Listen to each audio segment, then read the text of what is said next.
হ্যাঁ দর্শক, আপেল, তবে খাওয়ার জন্য নয়, যুদ্ধ করার জন্য। উঠানের মাঝখানে দড়িতে ঝুলছে টুকটুকে আপেল, আর সেই আপেলের নিচে সারিবদ্ধ হয়ে দাঁড়িয়ে আছেন গ্রামের মা, বোন, চাচি, খালারা। তবে শর্ত একটাই, হাত পেছনে বাঁধা, কোনো সাহায্য নেওয়া নিষেধ, আর মুখ দিয়েই আপেল খেতে হবে। কিন্তু এখানেই টুইস্ট, আপেলের গায়ে এমন পিছিল ভাব যেন তেল মেখে এসেছে, কামড় দিতে গেলেই শো করে সরে যায়।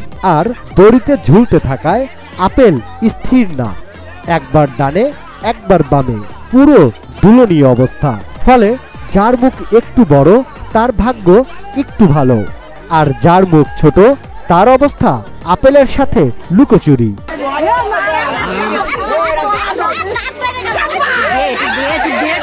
এই দৃশ্য দেখে উঠানের চারপাশে দাঁড়িয়ে থাকা মা, চাচি, খালারা হাসতে হাসতে প্রায় কাবু।